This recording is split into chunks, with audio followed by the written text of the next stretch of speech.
The first rule of Fight Club is you do not talk about Fight Club. The second rule of Fight Club is you do not talk about Fight Club.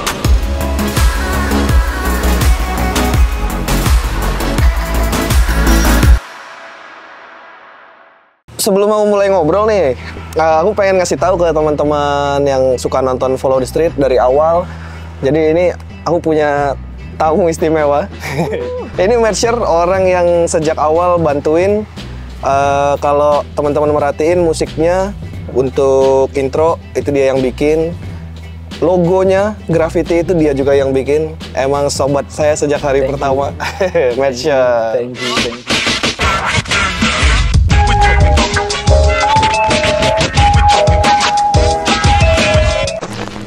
Terus kita kalah, terus kita lari.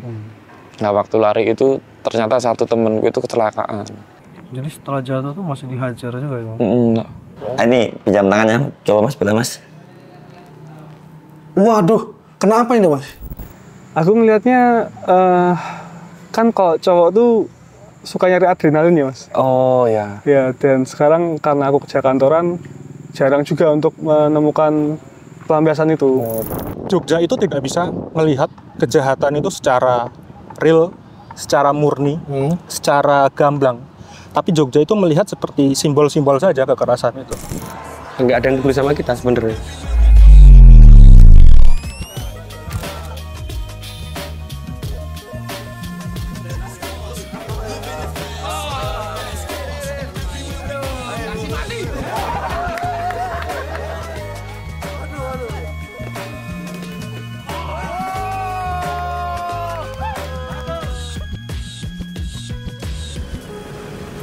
Kemarin Malaka Project bikin event Ghost to Campus di Jogja. Datang ke Jogja bersama tim. Tapi buatku secara pribadi, kata kerja yang cocok untuk Jogja itu bukan datang, bukan berkunjung, tapi pulang. Aku sekolah di sini, karakterku dibentuk oleh jalanan-jalanan di kota ini, dan selamanya kota ini bakal jadi bagian dari diriku. Jadi sekarang aku kembali ke sini, ngobrol dengan teman-temanku untuk ngebawain cerita tentang jalanan di sini, tentang kekerasan di sini buat kalian semua. Jadi, selamat datang di Yogyakarta. Saya Dea Anugrah dari Malaka Project. Let's follow the street.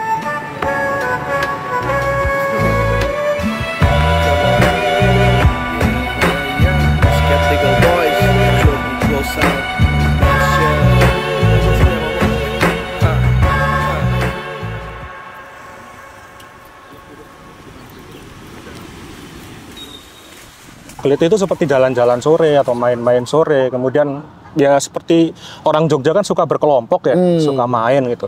Kemudian dari main-main itu terjadi gesekan, kemudian artinya sampai sekarang bergeser ke banyak hal gitu. Jadi mengalami peyorasi ya, jadi memburuk maknanya. Jadi kayak sekarang tuh yang dipahami orang tentang Klite itu kan mungkin kayak serangan-serangan di jalan, ditusuk gitu ya, di ini. Nah itu terjadi kira-kira tuh sekitar kapan Gus mulai terjadi? Kalau terjadi sekitar kapan itu tahun 2013-an atau 2014-an. Pulang sekolah itu seperti benar-benar diliputi ketakutan ya. Kelitih ini juga memiliki hal-hal yang berkaitan dengan tawuran. Jadi kita tidak bisa membedakan antara tawuran dengan kelitih secara jelas.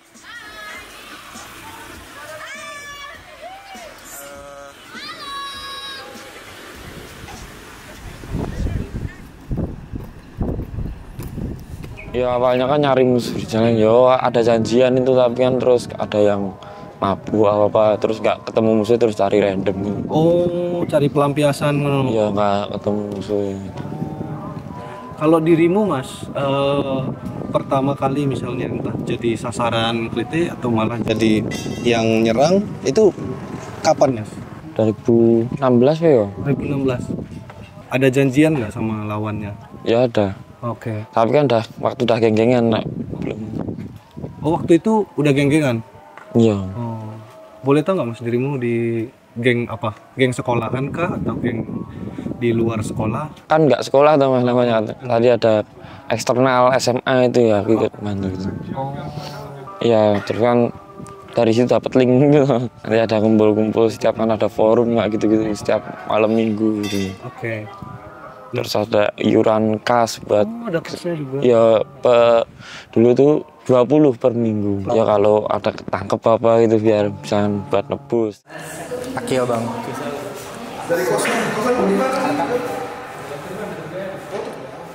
Kamu Itu soal kelitih itu, soal kelitih. Oh, kelitih, ya. Aku juga ngerasain korban lah ya. Oh iya, kamu bilang ya kemarin ya, kamu Pernah sempet 3 kali kena kelitih. 3 kali? 3 kali. Pakai, tau kan yang besi panjang itu? Kenok, yang besi bisa panjang. Kayak pipa gitu. Nah, mobil yang ke helm. Jatuh. Nah itu lu di ring road sini, di Jalan Janti. Waktu Janti masih bisa lewat bawah, orang ditutup kan. Ya, flyover itu ya. Waduh. Terus di mana lagi? Dulu di Palagan pernah dikejar, tapi itu dilempar orang, dilempar batu kan. Dan itu kamu nggak tahu semua yang ngelakuin siapa? Nah, nggak mau cari tahu juga. Nggak mau cari tahu. Masuk rumah sakit? Nggak. Kalau yang di Prabahan tuh parah, sampai dipukulin. Kan itu aku di depan angkringan ya. Bapak angkringan nggak gerak, nggak beres-beres. Ini dijatuhin tuh dipukul dulu. Kalau jadi korban penting nggak rampung-rampung. Nggak ada yang peduli sama kita sebenarnya. Saya menarik garis akar dari kelitih ini dari tahun 80-an karena kita mau melihat bagaimana sih pola yang terjadi kekerasan di antara apa yang ada di Jogja kayak gitu. Mungkin generasi saya akan menyalahkan anak-anak yang ada di bawah saya. Saya disalahkan oleh generasi di atas sebelum kalian. Padahal per generasi ini seharusnya memiliki sebuah keresahan yang sama, tapi dalam bentuk yang berbeda. Misalkan tahun 80-an seperti mereka diserang oleh OPK, oleh Garnisun. Ya, Petrus ya? Iya. Dan itu menurut saya berbuah banyak kepada Jogja, Mas. Mereka seperti diwadahi oleh para militer, oleh pemimpin-pemimpin di atas sana. Untuk mereka dikelola agar manut kepada tunduklah kepada penguasa. Mereka tidak main di rutenya sendiri. Negara jadi kayak ikut campur lah di situ yang ngatur area mainnya. Dan mereka itu tidak keluar dari pakem yang ditentukan oleh pusat. Tapi mereka juga mempunyai cara sendiri untuk tetap eksis di Yogyakarta. Tapi banyak cabangnya di bawah. Iya banyak. Biasanya kan geng A, misalnya geng A itu backingin SMA mana. Iya, berarti memang turunnya tuh ke geng sekolah ya? Ya jadi kan cari uangnya lewat geng sekolah itu. Misalnya geng sekolah A sama B mau janjian gitu, mau tawuran gitulah. Yang geng-geng yang di belakang itu mau nggak bantuin ini, tak kasih uang segini sama minuman ini. Sama senjata? Sama senjata aku semua. Jadi sebenarnya yang di lapangan berebut wilayah segala macam itu geng sekolah, geng SMA itu ya? Iya, kan dari situ dulu. Iya, lewat situ, tapi ada backingnya gitu ya di belakang. Terus ya, geng itu juga ada backingnya lagi tuh. Backingnya itu nanti juga ormas. Sangat terorganisir ya Mas ya, berjenjang gitu ya. Iya. Cara mereka menjalankan powernya itu, menjalankan kekerasannya itu gimana kalau geng-geng itu? Lebih ke gesekan antara wilayah. Seperti mereka menentukan wilayah. Yang mereka dapat dari wilayah itu misalnya apa? Lahan parkir gitu kah? Atau saya nggak berani. Oke. Kerja ya, cari parkir gitu. Cari parkir, cari uang pasar gitu. Pernah ketangkap warga Mas? Alhamdulillah lepas. Motor itu Mas. Nggak bisa diambil lagi tuh tapi? Nggak dibakar terus motor itu di tahun-tahun. Berarti dalam beberapa tahun dirimu di situ itu berkali-kali lolos dari maut itu Mas ya? Alhamdulillah ya gitu. Ada triknya atau apa gitu Mas sampai bisa licin? Ya enggak, nanti aman orang kepepet. Semua bisa Mas jadian. Ada lagi nggak pengalaman yang bikin dirimu ngerasa wah ini untuk jalanku ini? Itu tuh dulu waktu ramai di daerah. Situlah. Oke lah di satu daerah. Tuh terus kita kalah, terus kita lari. Nah waktu lari itu ternyata satu temenku itu kecelakaan. Waktu itu kecelakaan, terus ketangkep pihaknya lawan, di rusuk itu pecah dulu karena nabrak pembatas jalan itu. Setelah itu terus ditabrak lagi sama sana baru dia ketemu di rumah sakit, malah mau jenguk malah jadi ketangkep polsek tuh dulu. Vonisnya itu 3 tahun 8. 3 tahun. Born like this, into this, as the chalk faces smile, as Mrs. Death laughs, as political landscapes decide.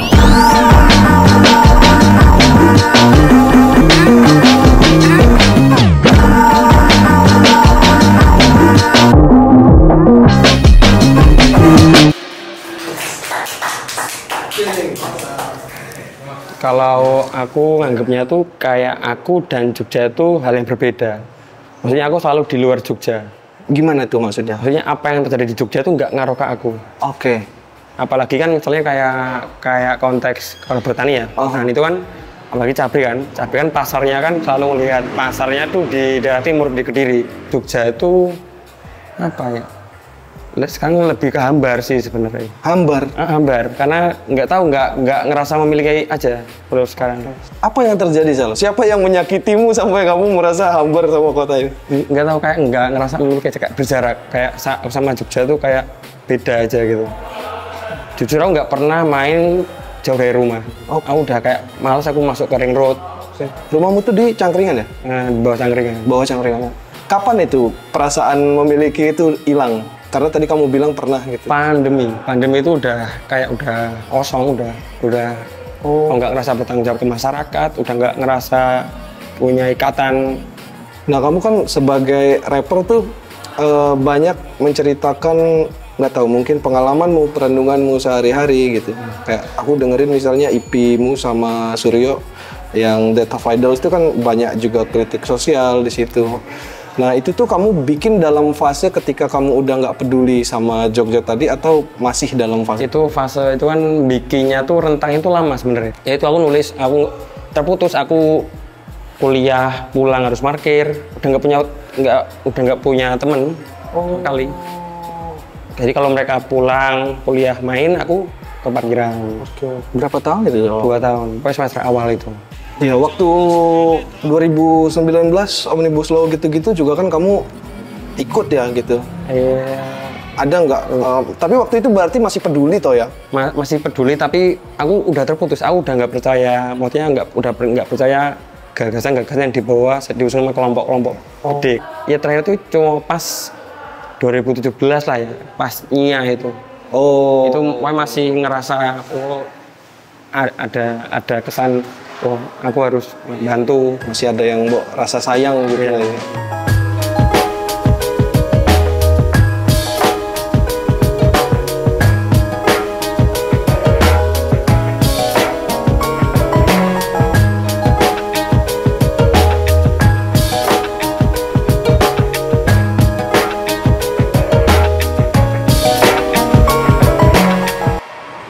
Gimana Gus, antara yang merasa dirinya memang warga Jogja sama apa mungkin perasaan was-was atau tidak percaya dengan yang pendatang dari luar? Beberapa tahun yang lalu tuh kan mulai banyak uang investor masuk ke Jogja, jadi hotel, jadi mall baru, jadi apa.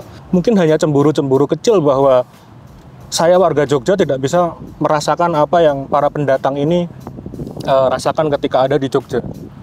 Bekerja sekuat apapun, Mas, nggak bakalan bisa nyewa hotel 1 hari di hotel bintang berlima di Jogja ya, terutama. Mereka mau gajian sampai gaji ke-13 pun mereka tidak bisa merasakan kenikmatan tersebut. Iya. Masyarakat Jogja lebih terbuka ya, karena mereka juga dapat penghasilan dari mereka yang datang juga. Betul. Tapi ketika tidak ada regulasi yang mengatur ini, itu bahaya di situ. Bisa jadi bom waktu ya. Ya itu ciri khas Jogja kan, Mas, memelihara bom waktu.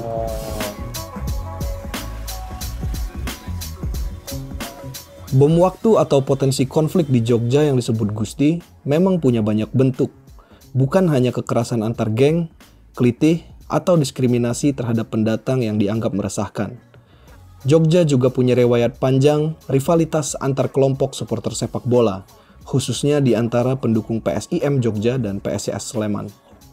Namun, yang menarik, kecintaan absolut terhadap klub tak selalu berakhir menjadi maut. Kadang, ia bisa juga menjelma menjadi solidaritas dan persaudaraan yang menghidupkan.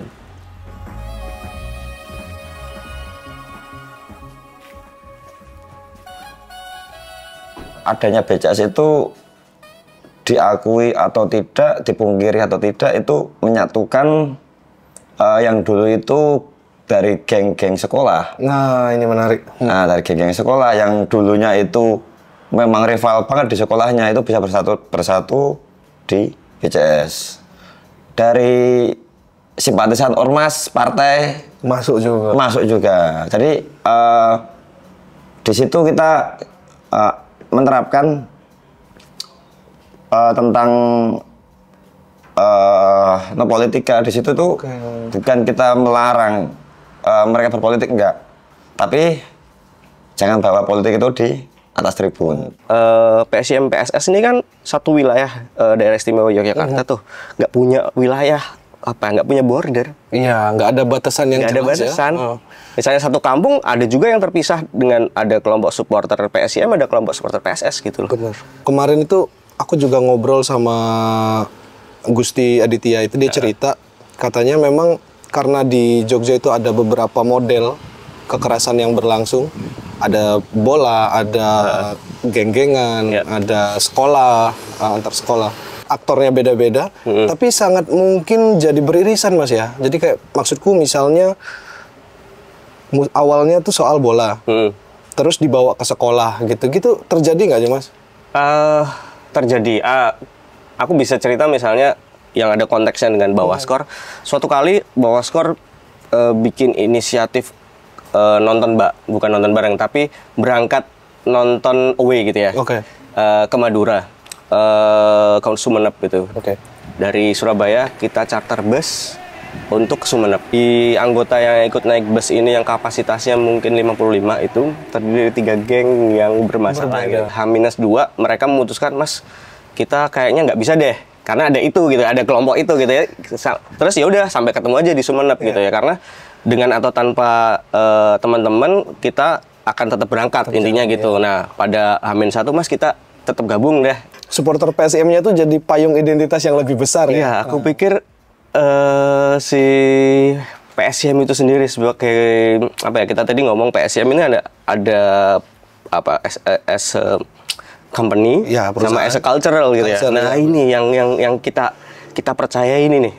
Menarik ya. Jadi dalam konteks itu dia bisa jadi menyatukan, tapi dalam konteks lain identitas kulturalnya jadi sumber potensi konflik juga. Iya. Mereka seperti terbawa arus ya, untuk terbawa dendam dari satu generasi ke generasi lainnya kayak gitu. Dan pada akhirnya mereka juga belajar tentang kekerasan ini, juga belajar untuk cara mengatasinya. Ya pada akhirnya kan kekerasan di Jogja ini, Mas, yang menyelesaikan ya orang-orang itu. Sesama warga aja ya. Sama warga. Seperti sebelum kejadian besar di di Kanjuruhan kan ada gesek-gesek kecil juga di perbatasan Jogja gitu. Seperti pengeroyokan, penusukan kayak gitu. Dan pada akhirnya meledaklah di Malang, dan kesadaran secara kolektif bahwa kalau kayak gini sendiri mungkin bukan dialami oleh saya, tapi dialami oleh anak-anak saya nanti yang menjadi supporter PSIM atau supporter PSS. Makanya mereka dari akar rumput mendorong ke atas untuk berdamai. Jadi tidak ada seperti campur tangan dari penguasa di daerah atau penguasa di pusat. Jadilah waktu itu seperti Mas? Damailah ketika di Mandala Krida, dan saya datang ke sana merinding. Itu bahkan banyak yang nangis karena lagunya BCS dinyanyikan di Mandala Krida tanpa adanya HU atau apapun itu. Kemudian ada bendera PSIM berkibar menyanyikan lagu BCS, wah itu bisa jadi biasa. Saling respect gitu ya. Menurut saya hal yang paling bahaya di sepak bola adalah menerapkan sepak bola itu menjadi jalan hidupnya. Jadi segala-galanya. Kayak ya kalau harus bertarung pun juga mungkin itu sudah jadi bagian dari setiap pertandingan. Dulu tiap match ya, Mas ya, baik yang main kita atau yang main tuh rival tuh pasti tiap malam ada kejadian. Tiap habis match, momentum yang menjadikan kita bersatu itu malah bukan momen yang disengaja. Bahkan itu kita dapat karena musibah. Oh, Kanjuruhan. Kanjuruhan. Jadi momen yang menyadarkan. Jadi momen yang mau sampai kapan? Iya. Jadi saya pribadi juga sudah stop. Saya tidak ingin mewariskan itu lagi kepada adik kita. Akhirnya ya saya ketemu teman SMA lagi mas akhirnya mas. Pas ketemu pertama kali pas ketemu tuh bajingan ya Pak Deki ya. Jadi kayak gitu loh mas. Jadi kayak cok adik konco loh sing ibaratnya dari kecil tuh temen, dari sekolah tuh temen, dari kerjaan tuh temen. Cuma karena masalah ini, masalah bola ya. Cuman memang butuh momen besar ya buat menyadarkan ya. Aduh. Iya mas. Bahkan di saya pribadi pun yang menyadarkan saya saat alhamdulillah saya nggak mati gitu. Ya benar. Ini pinjam tangannya, coba mas, bila mas. Waduh, kenapa ini mas?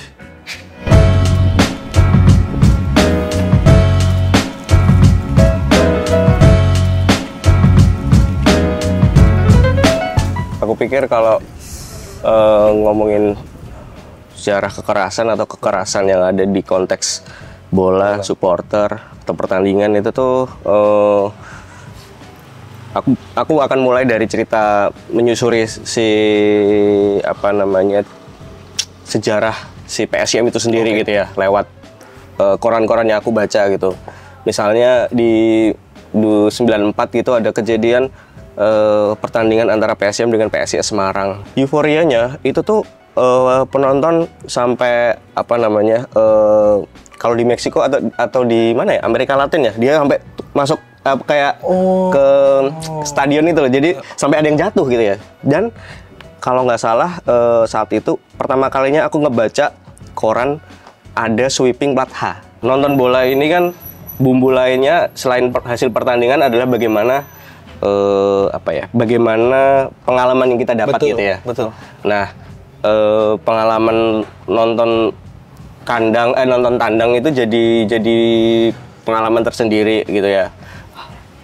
Akan menjadi akan menjadi masif ketika ada satu peristiwa di mana ada gesekan, ada apa, itu ceritanya sampai 4 hari di angkringan atau 4 hari di coffee shop gitu ya. Jadi dia mendominasi gitu loh. Dia pembuktian juga ya. Pembuktian, dan dia akan ketinggalan cerita kalau nggak ini. Iya. Kita chaos kan.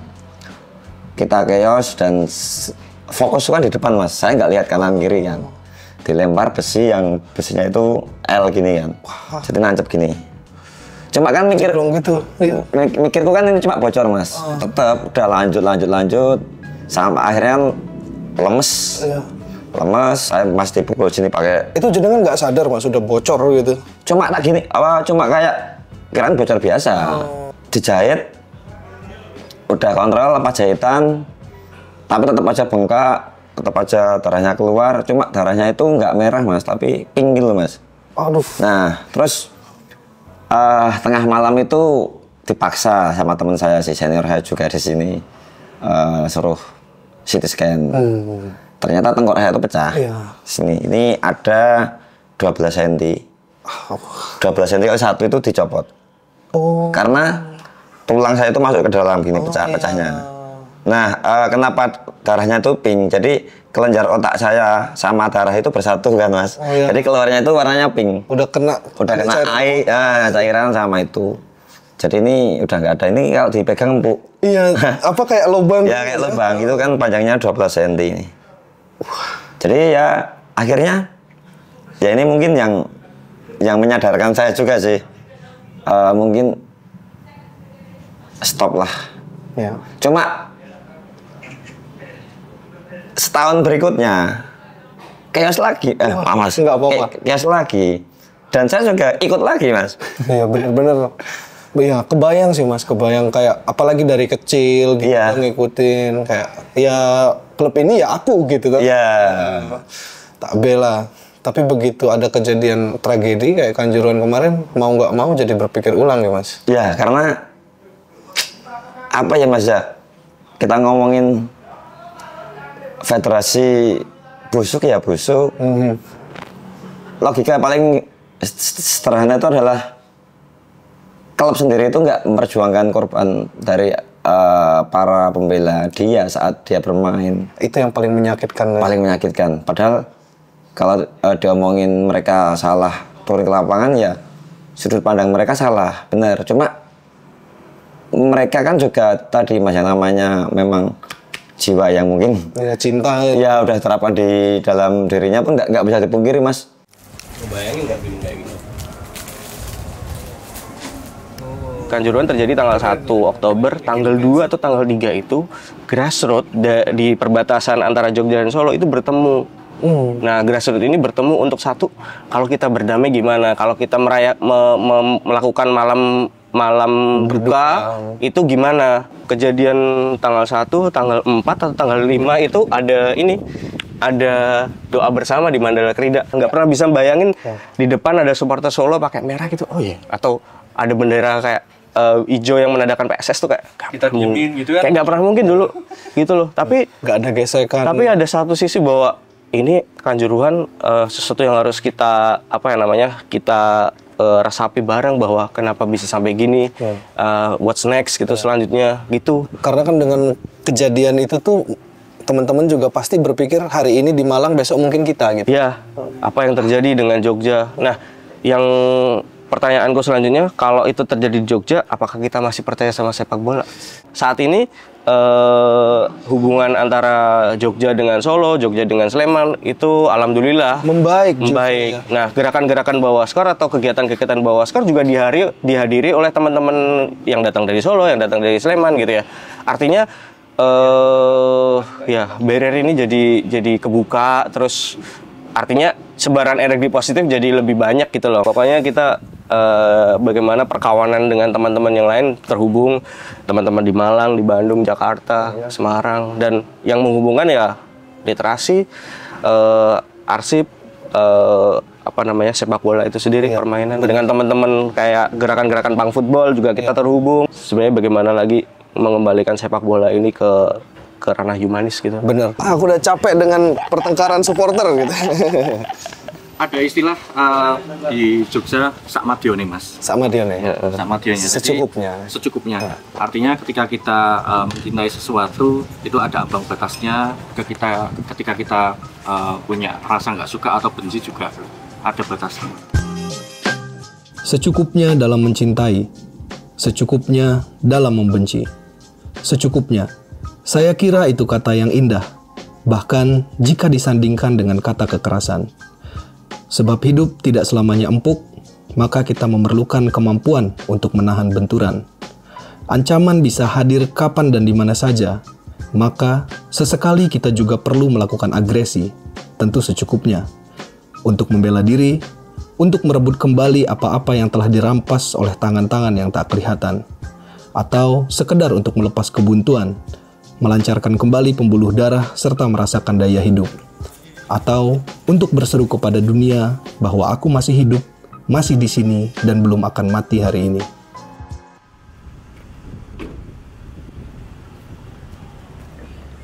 Malam ini saya ngobrol bareng Tyler Durden dari Fight Club. Boleh nggak diceritakan sejarahnya lah, gimana Fight Club ini awalnya kebentuk? Kita tuh dasarnya dari iseng-iseng ya mas, iseng-iseng yang gimana ya, untuk melampiaskan stres dari keseharian teman-teman. Dan ternyata responnya sangat-sangat bagus.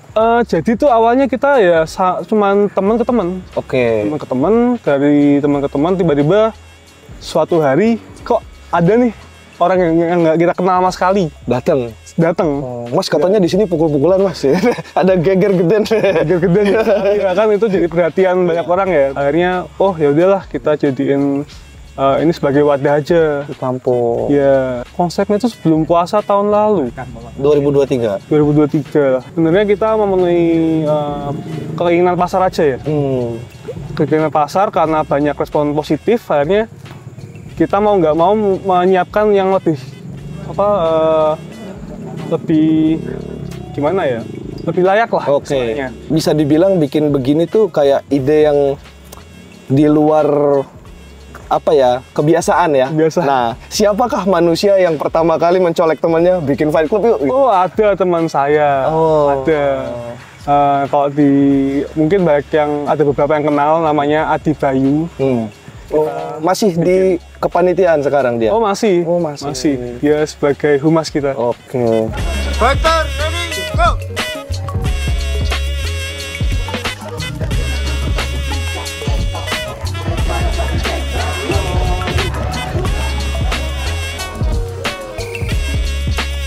Event pertama di Pasti ya. Langsung pasar situ ya. Gimana cara nembung orang Pastinya, Mas?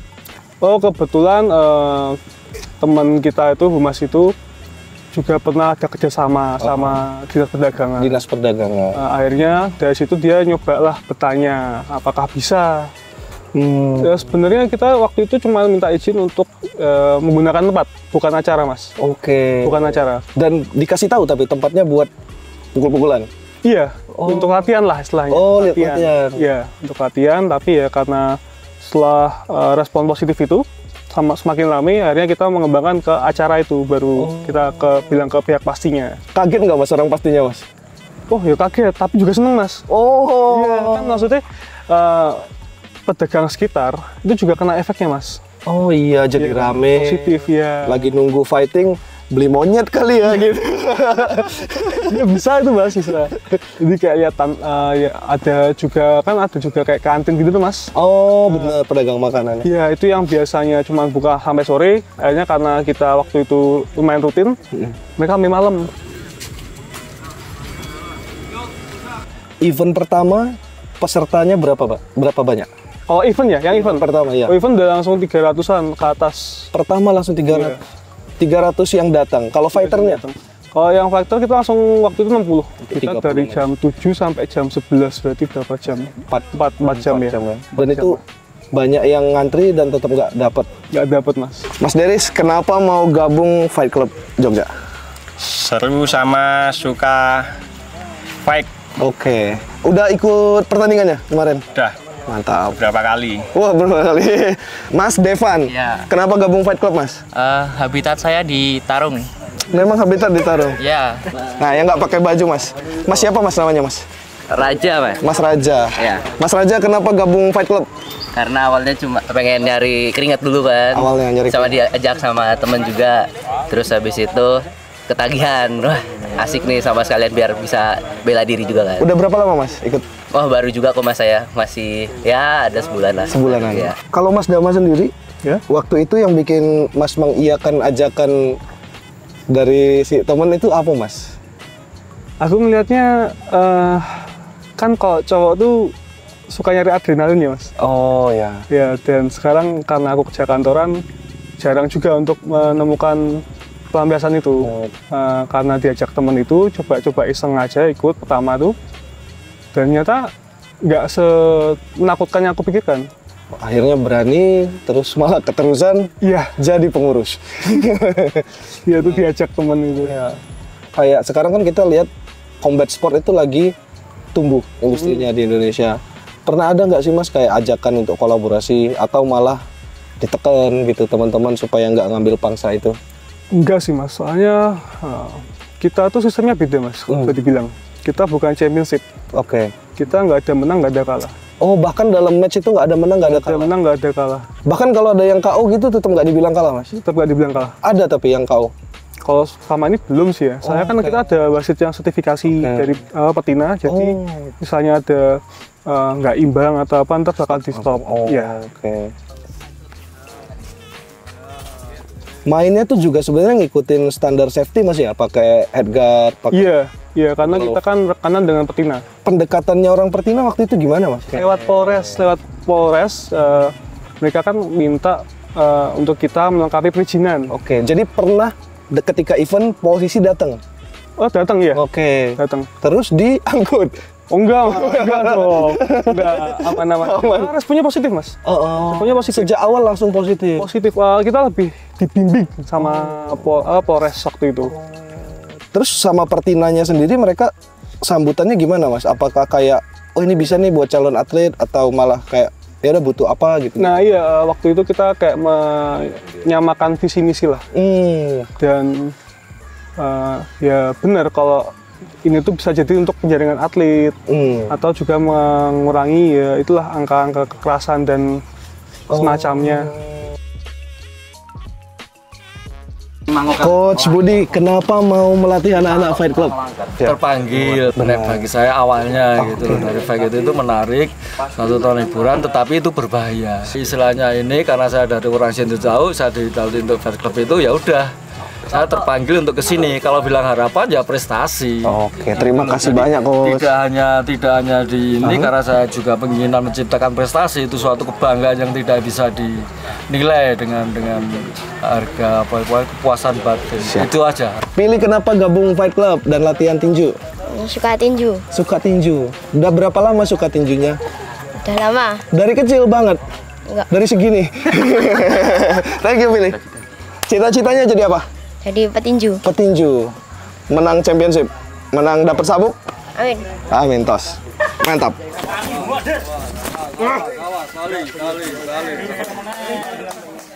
Nah, pernah nggak teman-teman panitia, Mas Dama dan teman-teman ketemu fighter yang cerita bahwa tadinya dia pelaku kekerasan jalanan?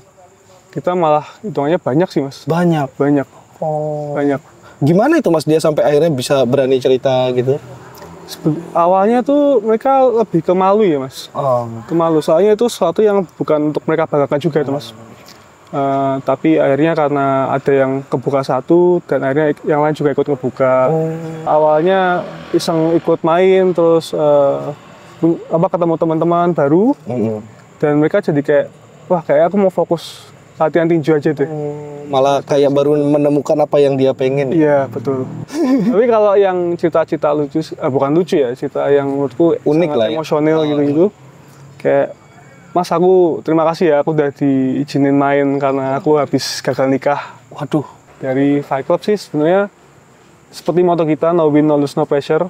Berarti kalah nggak dicengin ya? Nggak ada. Mau menang, mau kalah, kita sana sama-sama, kita bukan siapa-siapa. Iya. Kita hanya mencari kesenangan, nggak ada tekanan juga tadi, no pressure. Pokoknya jadilah diri sendiri aja. Kekerasan tuh nggak harus dilampiaskan di jalanan. Kita bisa nyari prestasi juga dari kekerasan. Terakhir nih, Mas, kalau di filmnya kan ada kutipan terkenal tuh ya, kayak aturan pertama tentang Fight Club adalah jangan membicarakan Fight Club. Kalau aturan pertama di Fight Club IEK apa, Mas? Sama tapi dilanggar ternyata. Di awalnya juga begitu. Oke, thank you Mas Dama. Thank you juga, Mas.